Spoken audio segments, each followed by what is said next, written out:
is Richard Torrez, America's last heavyweight hope. Knuckleheads, welcome to the Fighters Rep, where you get the truth, the whole truth, and nothing but the truth from the mind of a promoter/attorney. So be sure to subscribe. Listen, Richard Torrez went down to San Luis Potosi, Mexico, at least I believe that's the name of the city, and did what he was supposed to do, knuckleheads.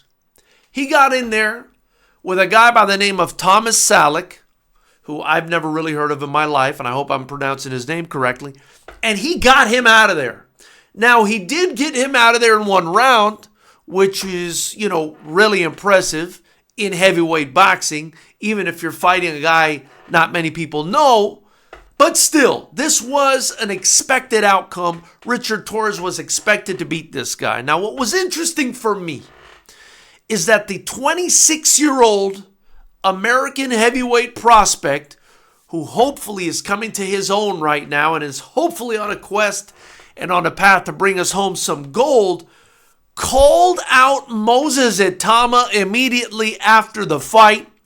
And I would love to see Moses split that proverbial body of water and come to the United States to make that fight happen, or at the very least split it for Richard Torrez to head on over across the pond and make that fight happen. That fight would be fantastic. That's the future of the heavyweight division in the UK going up against the future of the heavyweight division in the United States. And if we're being honest, these guys are probably potentially both the future of the heavyweight division. Now, I will say I think Itama's a little bit further along, even though he's 6 years younger, just 20 years of age, because we just saw him stop Dillian White, a very experienced guy, a guy who was an interim champion for a very long time, atop of the heavyweight heap for a long time as a contender. We saw him stop Dillian White in emphatic fashion, and I think that's a better win than Richard Torrez has on his resume by a significant margin. But that being said, I love Richard Torrez's want and desire, right? The ganas to go out there to Mexico, get that win, then get on the mic and say what he said and call out Moses and bring some excitement to this heavyweight division that's really getting a bit older, right? Usyk looks great. Fury's great. Joshua's great. All these guys are great, but they're a bit older, right? The only one that's kind of young is this guy, Daniel Dubois, right? And also the other guy I'm really interested in that we've been talking about, Fabio Wardley, right?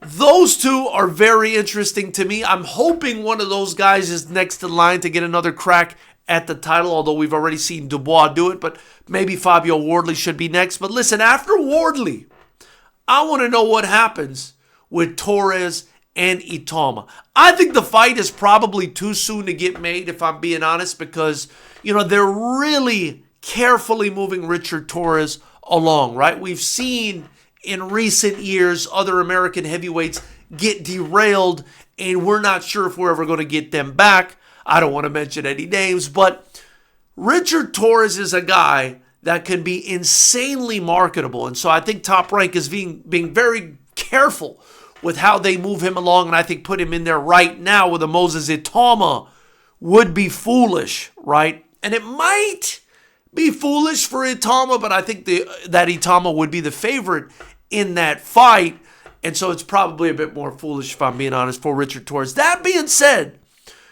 that doesn't mean that Richard Torrez can't keep fighting and get to the level of those guys and potentially beat one of those guys, right? He is an Olympian.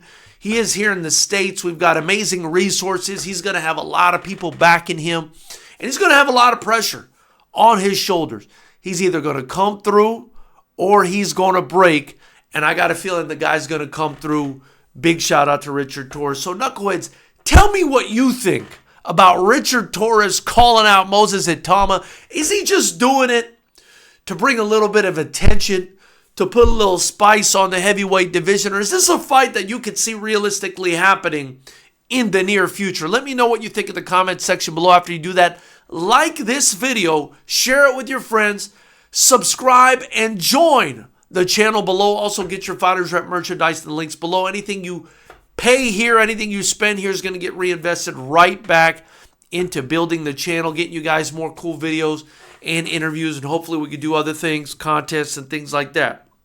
Listen, Appreciate you guys joining me.